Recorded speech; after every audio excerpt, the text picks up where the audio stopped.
بسم اللہ الرحمن الرحیم۔ سورۃ الفتح، اس کی ابتدا کے اندر اللہ تعالیٰ آپ صلی اللہ علیہ وسلم کو مخاطب کر کے فرما رہے ہیں کہ نبی انا فتحنا لک فتحا مبینا،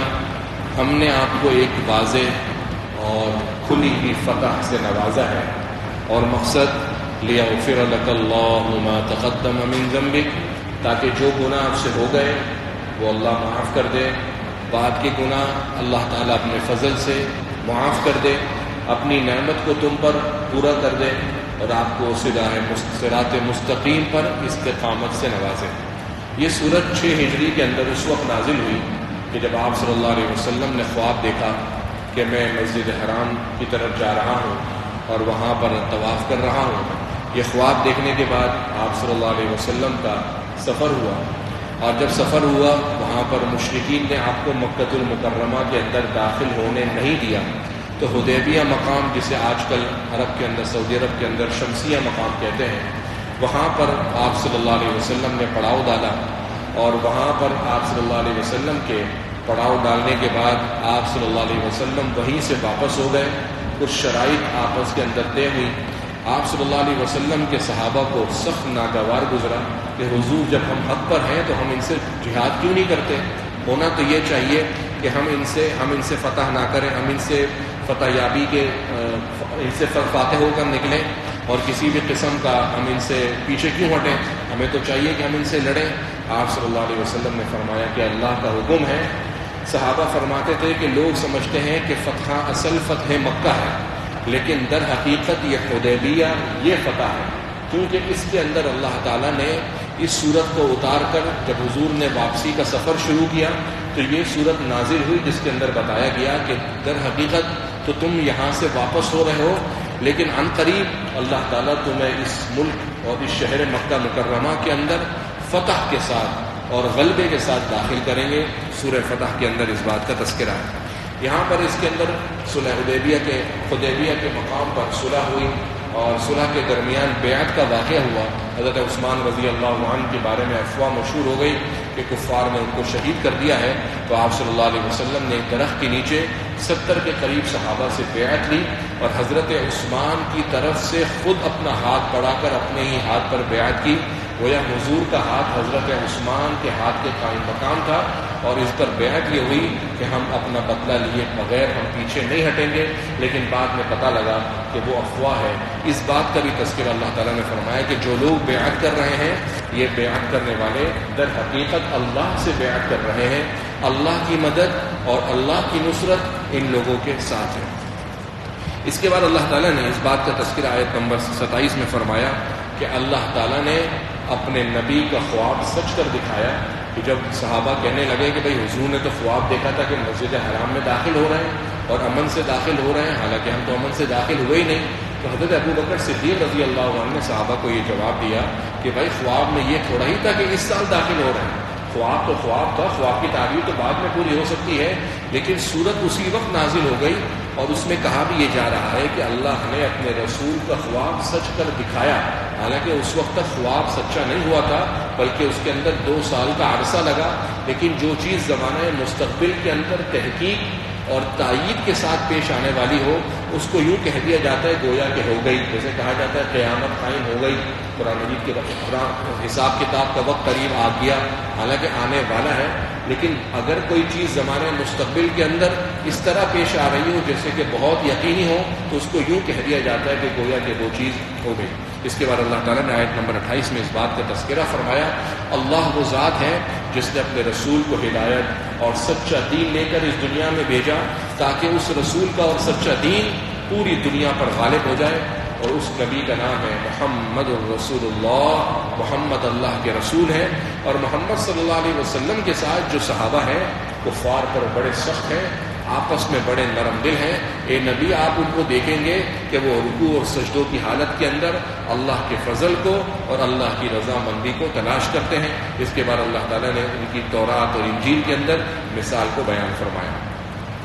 سورۃ الحجرات کے اندر اللہ تعالیٰ نے اس بات کا تذکرہ فرمایا کہ ایمان والو، اللہ اور اس کے رسول سے آگے مت بڑھو۔ واقعہ یہ ہوا کہ قبیلہ بنو تمیم کے لوگ آئے اور کہنے لگے کہ ہم پر کوئی امیر مقرر کر دیجئے جو ہمارے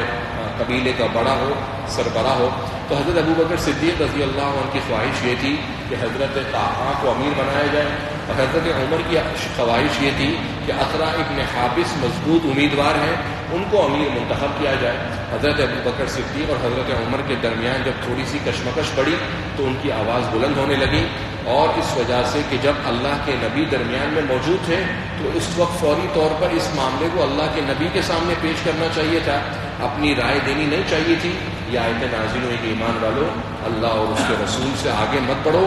اللہ سے ڈرو. در حقیقت تو یہ اس کا پس منظر تو حضرت ابوبکر اور حضرت عمر کی آپس کی معمولی سی نوک جھونک ہے، لیکن در حقیقت مجھے اور آپ کو یہ بتانا سنانا مقصود ہے کہ جب اللہ اور اس کے رسول کا حکم آ جائے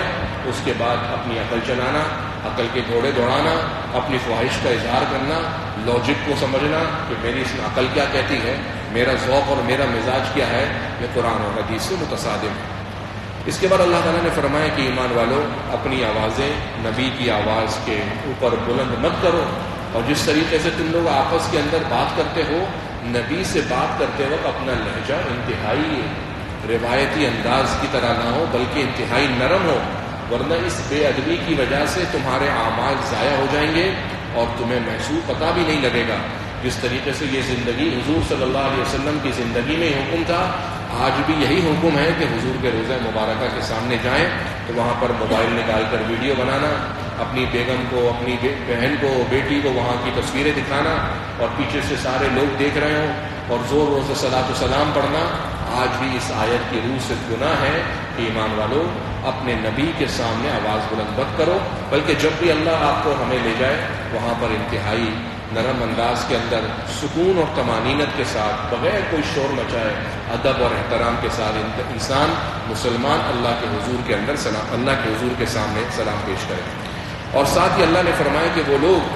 جو اللہ کے رسول کے سامنے اپنی آوازیں پست رکھتے ہیں اللہ نے ان کے دلوں کا جانچ لیا ہے، اللہ نے ان کے دلوں کو تقویٰ کے لیے آزما لیا ہے، ایسے لوگوں کے لیے مغفرت اور بڑے اجر کا وعدہ ہے. اور یہ دو آیتیں روزہ رسول صلی اللہ علیہ وسلم کے اوپر آج بھی لکھی ہوئی. چوتھی آیت کے اندر اللہ نے فرمایا بعض عربی اور دیہاتی، ظاہر سی بات ہے کہ وہ ادب ان کا وہ ادب نہیں ہوتا تھا، تو اس ادب سے عاری ہونے کی وجہ سے آپ صلی اللہ علیہ وسلم کے کمرے اور حجرے کے باہر آ کر کہتے تھے یا محمد اخرج الینا، محمد باہر آ جاؤ، ہمیں آپ سے کام ہے. تو آپ اللہ کی طرف سے آیتیں اتری، اے نبی جو لوگ آپ کے حجرے کے باہر سے آ کر آوازیں دیتے ہیں ان میں سے اکثر کو سمجھ نہیں ہے، اگر وہ لوگ صبر کریں حتیٰ تخرج الیہم، یہاں تک کہ آپ خود باہر نکلیں اور ان کو ان کی بات کا جواب دیں، لکان خیر لہم، یہ ان کے لیے بہتر ہے. گویا اس صورت کے اندر ادب سکھایا جا رہا ہے کہ انبیاء کا ادب کیسے کیا جاتا ہے، اور مفسرین نے لکھا ہے انبیاء کے جو ورثاء ہیں یعنی علماء کرام، ان کا ادب بھی اسی آیت کی روح سے ثابت ہے کہ جس طریقے سے انبیاء کا ادب کیا جاتا ہے اسی طریقے سے جو انبیاء کے ورثاء علماء ہیں ان کا بھی ادب اسی آیت کی روح سے کرنا چاہیے. آیت نمبر 6 میں اللہ نے فرمایا کہ ایمان والو تمہارے پاس اگر کوئی فاسق خبر لے کر آئے تو تحقیق کر لیا کرو. آج کل سوشل میڈیا کا دور ہے، کچھ معلوم نہیں ہوتا کہ کیا حقیقت ہے اور کیا نہیں ہے. اچھا بھلا انسان، اچھا خاصا بڑی شخصیت، بڑا عالم دین ہو کر بھی اس قسم کی حرکت کر بیٹھتا ہے کہ اپنے موبائل پر سے ایسی ویڈیوز فارورڈ کر دی تو بھائی لکھ کر دے دیا کہ یہ فلسطین کی جنگ کی ہے، بعد میں پتہ لگا کہ وہ PUBG کی ویڈیو ہے. تو کیا ہے کہ ایمان والوں جب تمہارے پاس کوئی خبر آیا کرے تو خبر آتے ہی اس کو فارورڈ نہ کر دیا کرو. ضروری نہیں ہے کہ ہر بات کو آگے پھیلا دو، تحقیق کیا کرو آیا یہ خبر درست ہے کہ نہیں. میڈیا کا، الیکٹرانک میڈیا کا، پرنٹ میڈیا کا، سوشل میڈیا کا زمانہ ہے، اس کے اندر ہر سنی سنائی بات کو آگے کرنا یہ مناسب نہیں ہے. بخاری کی حدیث ہے کہ آپ صلی اللہ علیہ وسلم نے فرمایا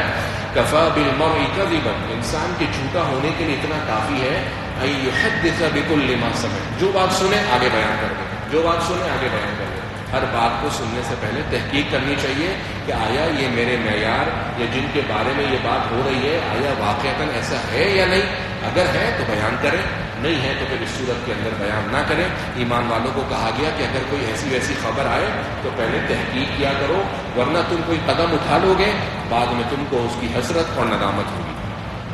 آیت نمبر 10 میں اللہ نے فرمایا ایمان والے آپس میں بھائی بھائی ہیں، اگر کبھی نوک جھونک ہو جائے، نا اتفاقی ہو جائے، ناچاقی ہو جائے تو اس کو بڑھنے نہ دو بلکہ آپس میں صلح کر لو، اللہ سے ڈرو تاکہ تم پر رحم کیا جائے. آیت نمبر 11 میں اللہ نے فرمایا ایمان والو کوئی قوم کسی قوم کا مذاق نہ اڑائے. ممکن ہے جس قوم کا مذاق اڑایا جا رہا ہے وہ مذاق اڑانے والی قوم دوسرے سے بہتر ہو. کوئی عورت دوسری عورتوں کا مذاق نہ اڑائے. ممکن ہے جو عورت دوسری کا مذاق اڑا رہی ہو وہ دوسری اس سے بہتر ہو. اور اسی طریقے سے فرمایا وَلَا تَلْمِزُوا أَنفُسَكُمْ اپنے آپ کو تانے مت دو. اس کا اصل ترجمہ ہے اپنے آپ کو تانے مت دو. ظاہر سی بات ہے اپنے آپ کو تو تانا کوئی بھی نہیں دیتا,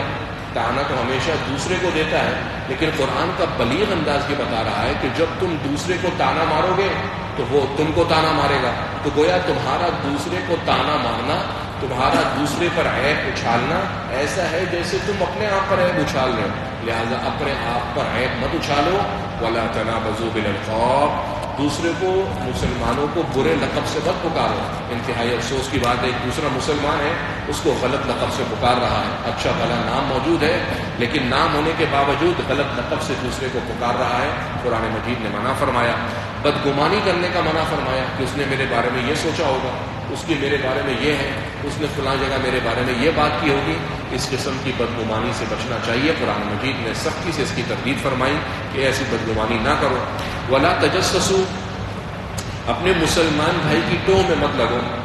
اپنے مسلمان بھائی کی خام میں ٹوہ میں نہ لگو کہ یار یہ کیا کر رہا ہے, اس کا کیا طریقہ کار ہے, یہ کہاں سے آتا ہے, کہاں جاتا ہے. جیسے ہمارے یہاں کہا جاتا ہے پنچایت کرنا. خام کی جس پنچایت کا تعلق نہ دین آپ کی دنیا سے ہے, بس خام کی کسی کے پیچھے ٹوہ میں لگے رہنا کہ اس کی کیا چاہت ہے, کہاں سے آتا ہے, کہاں جاتا ہے. اس قسم کے ٹوہ میں لگنے کا منع فرمایا. اور ساتھ ہی کہا کہ تم میں سے کوئی مسلمان دوسرے کی غیبت نہ کرے. عموماً اچھے بھلے مسلمان نمازی دیندار کو کہا جاتا ہے کہ یار دوسرے مسلمان کی غیبت نہیں کرو. وہ کہتے ہیں میں تو اس کے سامنے بھی بول سکتا ہوں. تو غیبت کی اصل تعریف یہی ہے کہ اپنے مسلمان بھائی کے پیٹھ پیچھے اس کی وہ برائی کرنا جو اس میں موجود ہے. اگر آپ اس کے سامنے بھی اس کی برائی کر سکتے ہیں تو اس کا مطلب تو یہ ہے کہ آپ تو ایک ہڈرم ہیں, آپ ضدی ہیں کہ آپ اس کے سامنے بھی اس کی توہین کر سکتے ہیں, پیچھے بھی کر رہے ہیں اور سامنے بھی کر رہے ہیں. یہ نہیں سمجھنا چاہیے کہ غیبت کا مطلب یہ ہے کہ بھائی اس کے سامنے بھی آپ کر سکتے ہو. اپنے مسلمان بھائی کی پیٹھ پیچھے برائی کرنا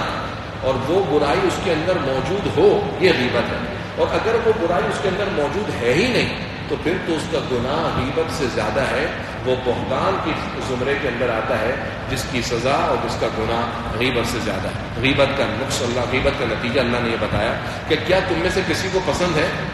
کہ وہ اپنے مسلمان بھائی کا, وہ بھی وہ مسلمان بھائی جو مردہ ہو گیا ہو, مر گیا ہو, اس کا گوشت نوچ کر کھائے؟ فقریب تم کو ناپسند ہے. تو جس طریقے سے تم کو یہ ناپسند ہے اسی طریقے سے مجلسوں کے اندر اپنے مسلمان بھائی کی پگڑیاں اچھالنا, اس کی برائیاں کرنا, اس کی غیبت کرنا, یہ بھی تم کو سخت ناپسند ہونا چاہیے. لوگوں کو اللہ نے مخاطب کر کے فرمائے لوگوں اللہ نے تم کو ایک مرد عورت سے بنایا,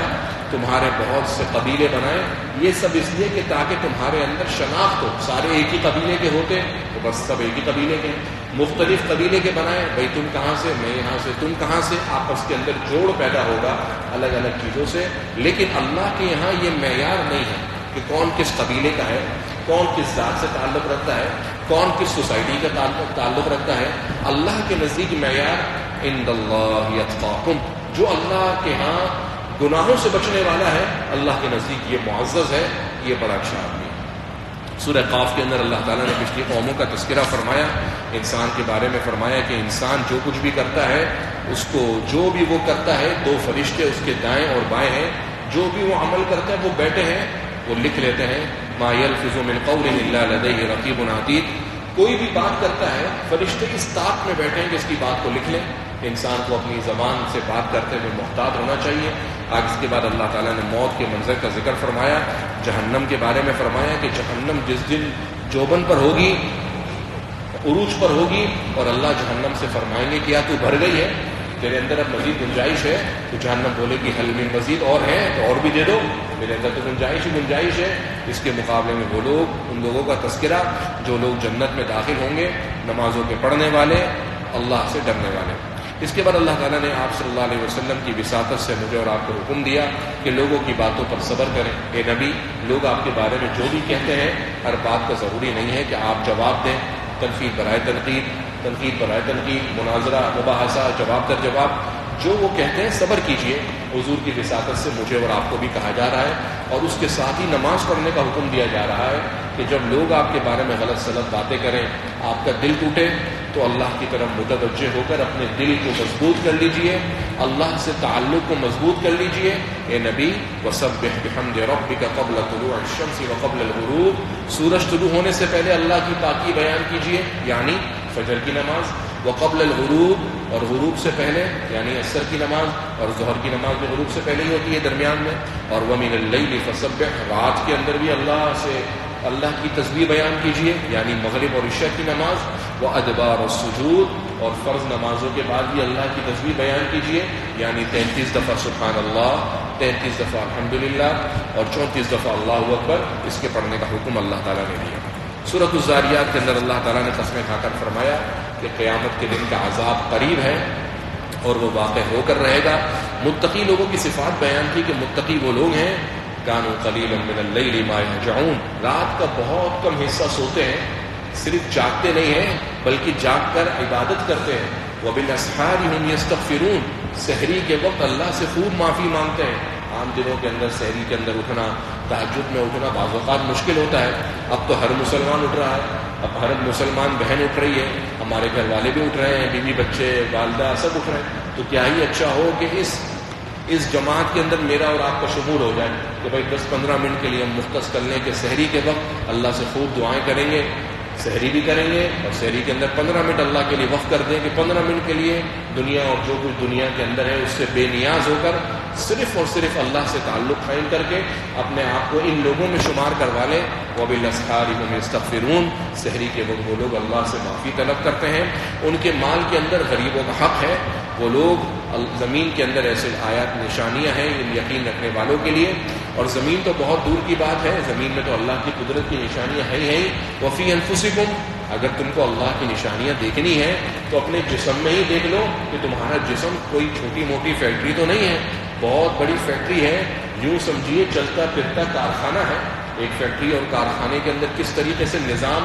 کتنے بندے مل کر چلاتے ہیں، کتنی الیکٹریسٹی خرچ ہوتی ہے، کتنی گیس خرچ ہوتی ہے، زمین کا خرچہ ہے، کرایہ ہے، اسٹاف ہے، اور تمہارا اپنا 6 فٹ 5 فٹ کا جسم اور وجود کوئی چھوٹی فیکٹری نہیں ہے، بلکہ تمام فیکٹریوں سے بڑھ کر، تمام کارخانوں سے بڑھ کر بڑا کارخانہ ہے جو چل رہا ہے، پھر رہا ہے، اس کے اندر اللہ کی بڑی نشانیاں موجود ہیں۔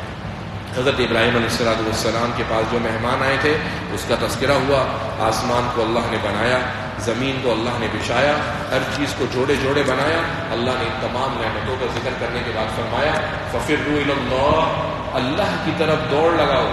اللہ کی طرف بھاگو، اللہ کی طرف لپکو، اور اللہ کے ساتھ کسی کو شریک نہ ٹھہراؤ، اور ساتھ ہی فرمایا کہ نبی وذکر، نصیحت کرتے رہا کیجیے، فإن الذکریٰ تنفع المؤمنین، نصیحت کرنا ایمان والوں کو فائدہ دیتا ہے، کہ بعض اوقات ایک ہی بات ایک مجلس میں ہوئی، دوسری دفعہ بھی وہ بات کی جا سکتی ہے، بعض اوقات سامنے والا نئے موڈ میں بیٹھا ہوتا ہے تو اس کی نصیحت کا اس کو فائدہ ہو جاتا ہے۔ انسان کی تخلیق کا مقصد اللہ نے آیت نمبر 56 میں بتایا کہ انسان اور جنات کو پیدا کرنے کا مقصد الا لیعبدون، کہ اللہ فرماتے ہیں وہ میری عبادت کریں۔ سورۃ الطور کے اندر اللہ تعالیٰ نے جہنم کے عذاب کا، جنت کی نعمتوں کا تذکرہ فرمایا۔ سورۃ النجم کے اندر اللہ تعالیٰ نے ستاروں کی قسمیں کھا کر فرمایا کہ تمہارے نبی کے بارے میں، نبی آپ کے بارے میں کہا جا رہا ہے کہ آپ گمراہ ہیں، آپ راستے سے بھٹک گئے، ہرگز ایسی کوئی بات نہیں ہے، کیونکہ نبی اپنی طرف سے کوئی بات نہیں کرتے، نبی کا ہر قول، نبی کا ہر فعل، نبی کا ہر عمل، نبی کی نیند، نبی کا سونا، سب کا سب اللہ کی وحی الہی ہوتا ہے۔ یہی وجہ ہے کہ آپ صلی اللہ علیہ وسلم نے فرمایا اننا معاشر الانبیاء، ہم انبیاء کی جماعت ہیں، ننام اعیننا ولا ینام قلوبنا، ہماری آنکھیں سوتی ہیں، ہمارے دل نہیں سوتے، بلکہ آپ صلی اللہ علیہ وسلم کے سامنے کوئی فعل ہوا، آپ نے نہ سر ہلا کر ہاں کہا، نہ سر سے اشارے سے منع کر کے انکار کیا، اور وہ کام ہوتا رہا، تو وہ کام کا ہونا بھی اللہ کی طرف سے وہی ہے کہ جب حضور نے اس کام پر منع نہیں کیا تو گویا ایک طریقے سے مسلمانوں کو اس کام کرنے کی اجازت مل گئی۔ اس کے بعد اللہ تعالیٰ نے واقعہ معراج کا تذکرہ فرمایا۔ اللہ تعالیٰ مغفرت کرنے والے ہیں، گناہوں کو معاف کرنے والے ہیں، اس بات کا تذکرہ فرمایا۔ سورۃ القمر کے اندر اللہ نے فرمایا قیامت قریب آ گئی ہے اور چاند 2 ٹکڑے ہو گیا، کفار کہنے لگے اچھا آپ شق قمر کا جسے معجزہ کہتے ہیں کہ بھئی آپ جو ہے ہمیں چاند 2 ٹکڑے کر کے دکھائیے، ہم آپ کی بات مان لیں گے۔ آپ صلی اللہ علیہ وسلم نے اپنی انگشت شہادت بلند کی اور چاند 2 ٹکڑے ہو گیا۔ لوگ کہنے لگے کہ بھئی یہ تو جادو ہے۔ اللہ کے حضور اللہ نے فرمایا کہ یہ لوگ آیت اور معجزے مانتے ہیں، اور جب اس معجزے پورے ہو جائیں اس کے باوجود بھی یہ لوگ اتنے ضد اور عناد کے اندر ہیں، اس کے باوجود بھی یہ لوگ اللہ پر ایمان نہیں لاتے۔ پچھلی قوموں کا تذکرہ ہوا، اور ساتھ ہی اللہ نے فرمایا کہ جتنے بھی قومیں گزری ہیں ان سب نے اپنے اوپر خود ظلم کیا ہے، اللہ نے کسی بھی حوالے سے ان پر ظلم نہیں کیا۔ سورۃ الرحمن کو قرآن مجید کی دلہن کہا جاتا ہے، اس کے اندر اللہ تعالیٰ نے قرآن سکھایا، انسان کو بنایا، قوت گویائی دی، سورج اور ستارے اپنی چاند کی اپنی معیار کے مطابق اپنے مدار میں چل رہے ہیں، درخت سجدہ کر رہے ہیں، آسمان و اللہ نے بلند فرمائے، ان سارے چیزوں کا تذکرہ ہوا۔ انسان کو اللہ تعالیٰ نے کیسے پیدا کیا، جنات کو اللہ تعالیٰ نے مٹی کے بجائے آگ کے بھڑکتے ہوئے شعلے سے پیدا کیا۔ اللہ دونوں مشرق اور مغرب کا مالک، اللہ تعالیٰ سمندروں کو چلانے والا، اور اس زمین کی دھرتی پر جو کچھ ہے سب کا سب ختم ہو جائے گا۔ وَيَبْقَىٰ وَجْهُ رَبِّكَ ذُو الْجَلَالِ وَالْإِكْرَامِ، اللہ کی ذات ہمیشہ تک باقی رہے گی۔ اللہ کے نبی صلی اللہ علیہ وسلم نے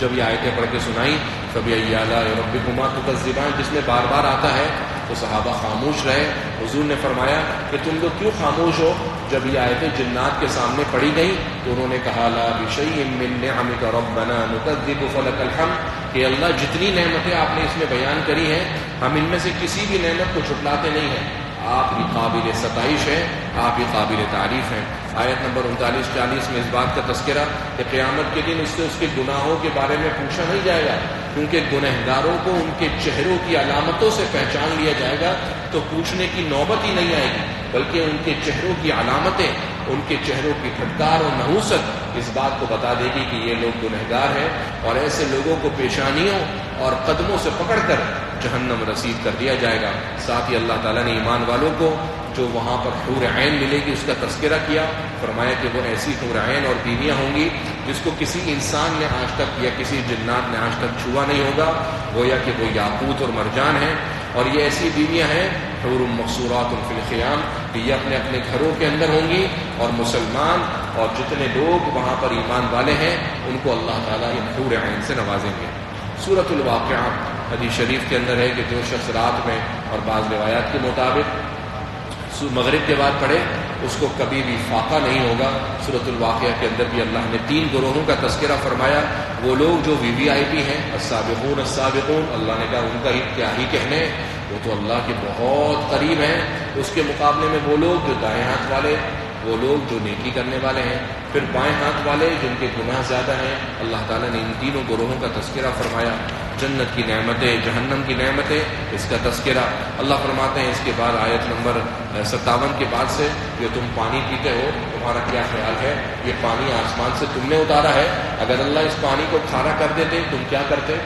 یہ جو تم آگ جلاتے ہو، یہ درخت جس کی لکڑیاں کاٹ کر تم آگ جلاتے ہو، کیا یہ تم نے پیدا کیے ہیں؟ اور یہ جو تم کھیتی باڑی کرتے ہو، ایک چھوٹا سا بیج ڈالتے ہو اور اس پر اتنی بڑی فصل ہری بھری ہریالی ہو کر نکل آتی ہے، تو یہ کیا سب تم نے پیدا کیا ہے؟ اگر ہم چاہیں تو اس کو ختم کر دیں اور تم لوگ آپس میں باتیں کرنے لگو کہ انا لمغرمون، کہ ہم نے تو بیج بویا تھا کچھ نکلا ہی نہیں، تو اللہ فرمانے اس کے پیچھے ہماری ذات ہے جو ان تمام معاملات کو دیکھ رہی ہے۔ اس کے بعد اللہ تعالیٰ نے قرآن مجید کا تذکرہ کرتے ہوئے فرمایا کہ قرآن مجید کو وہ لوگ چھوتے ہیں جو انتہائی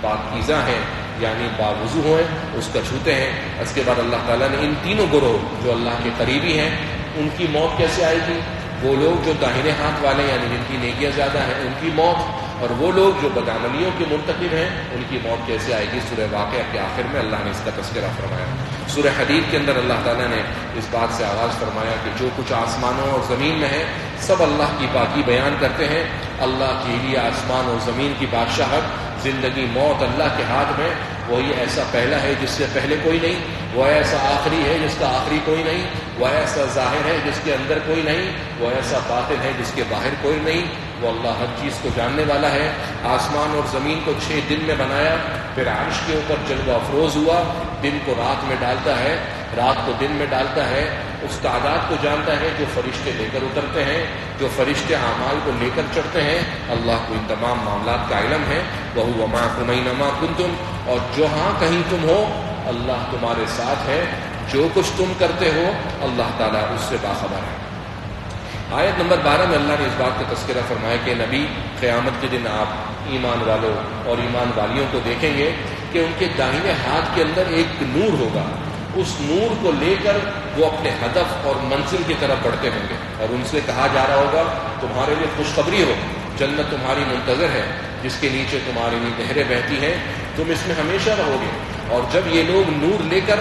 جنت کی طرف آگے بڑھیں گے تو ان کے پاس گنہگار اور منافقین آئیں گے اور کہیں گے انظرونا نقتبس من نورکم، ایمان والو ہم کو تھوڑا سا اپنا نور دے دو تاکہ اس نور کی روشنی کے اندر ہم بھی آگے بڑھ سکیں۔ تو ان لوگوں سے کہا جائے گا پیچھے ہو جاؤ، اپنا نور تم لوگ خود تلاش کرو، کیونکہ تم وہ لوگ ہو کہ دنیا کے اندر تم لوگوں کو تمہاری امیدوں نے دھوکے میں ڈال دیا۔ تم یہ سمجھ رہے تھے ہم کل کو یوں کر لیں گے، پھر ہم یہ کر لیں گے، اور تمہاری ان امیدوں نے تم کو ایسے میں ڈالا، دھوکے کے اندر ڈالا کہ اللہ کا حکم موت کی صورت میں تمہارے سامنے آ گیا اور تم کو کوئی فائدہ نہیں ہوا۔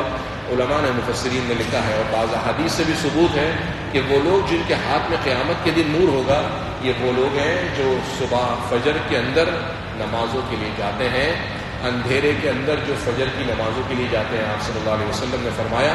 بشر المشائین فی الظلم الی المساجد، خوشخبری دے دو ان لوگوں کو جو لوگ اندھیروں کے اندر صبح فجر کی نماز کے لیے مسجدوں کا رخ کرتے ہیں، بالنور التام یوم القیامہ، کہ قیامت کے دن اللہ تعالیٰ ان کو بڑے نور سے نوازیں گے، اور اسی نور کا اس آیت کے اندر تذکرہ ہے۔ اس کے بعد اللہ تعالیٰ نے آیت نمبر 20 میں فرمایا کہ جان لو دنیا کی زندگی کھیل کود ہے، زیب و زینت ہے، صرف فخر و فاخر ہے کہ بھائی فخر کر لیا کہ آج ہماری اولاد ایسی، ہمارے بچے ایسے، ہمارا کاروبار ایسا، اور آخر کے اندر بس صرف یہ فخر ہی رہ جاتا ہے۔ اللہ فرماتے ہیں اس کی مثال اس بارش کی ہے کہ بارش زمین پہ لگی اور خوب فصل ہریالی ہو کر باہر آئی، اور اس کے بعد وہ فصل ختم ہو گئی اور آپ دیکھتے ہو کہ فصل چورا چورا ہو گئی۔ یہی مثال انسان کی ہے، بچے کے بعد لڑکا، لڑکپن کے بعد جوانی، فل طاقت، اور انسان بالکل غرور و تکبر میں آہستہ آہستہ پھر طاقت کے اندر اضمحلال شروع ہو جاتا ہے، قوت کے بجائے کمزوری آنے لگتی ہے، اور آخر کے اندر صفر ہو جاتا ہے۔ تو جس طریقے سے یہ مثال ہے یہی انسان کی مثال ہے۔ اللہ تعالیٰ نے فرمایا آیت نمبر 21 میں کہ اپنے رب کی طرف دوڑ لگاؤ اور جنت کی طرف دوڑ لگاؤ، جس جنت کی چوڑائی آسمانوں اور زمین کے برابر ہے۔ ایمان والوں کے لیے اللہ نے اس جنت کو تیار رکھا ہے، اور پھر فرمایا کہ ایمان والوں اب تم پر جو بھی کوئی مصیبت پہنچے وہ مصیبت ایک طریقے سے پہلے لکھ دی گئی ہے، اس مصیبت پر زیادہ جزا فضا مت کرو، واویلا مت کرو، اور رہنے کے زندگی گزارنے کے دو گر اللہ تعالیٰ نے بتائے کہ تمہیں زندگی گزارنی ہے تو اس کے دو طریقے اور دو گر ہیں۔ یہ وہ دو گر ہیں کہ اگر مسلمان اس کو اپنی زندگی میں آزما لے تو اس کے بعد اس کا کوئی نقصان نہیں ہے۔ پہلا گر اور پہلا اصول یہ کہ لِكَيْ لَا تَحْسَوْا عَلَىٰ مَا فَاتَكُمْ، جو گزر گیا اس پر افسوس نہ کرو، جو نہیں ہے اس کے بارے میں سوچو نہیں، خام خام کے افسوس نہ کرو کاش میرے پاس یوں ہوتا، اگر میں یوں کر لیتا۔ اور دوسرا گر زندگی گزارنے کا، لا تفرحوا بما آتاکم، جو اللہ نے تم کو دیا ہے اس پر اتراؤ مت، غرور مت کرو، فخر مت کرو، بلکہ اللہ کی نعمت سمجھو، کیونکہ اللہ تعالیٰ کو تکبر کرنے والے، غرور کرنے والے پسند نہیں ہیں۔ اس کے بعد سورہ حدید کے آخر کے اندر اللہ تعالیٰ نے انبیاء کا تذکرہ کرتے ہوئے ایمان والوں کو اللہ کے رسول پر ایمان لانے کا حکم دیا، اور آخر میں فرمایا کہ تمام فضل اللہ کے ہاتھ میں ہے، اللہ جسے چاہے فضل سے نواز دے، واللہ ذو الفضل العظیم، اللہ بڑے فضل والے ہیں۔ اللهم لك الحمد ولك الشكر كما ينبغي لجلال وجهك وعظيم سلطانك، اللهم لا أحصي ثناء عليك أنت كما أثنيت على نفسك، اللهم صل على سيدنا محمد النبي الأمي وعلى آله وسلم تسليما، ربنا تقبل منا إنك أنت السميع العليم وتب علينا إنك أنت التواب الرحيم، سبحان ربك رب العزة عما يصفون وسلام على المرسلين والحمد لله رب العالمين۔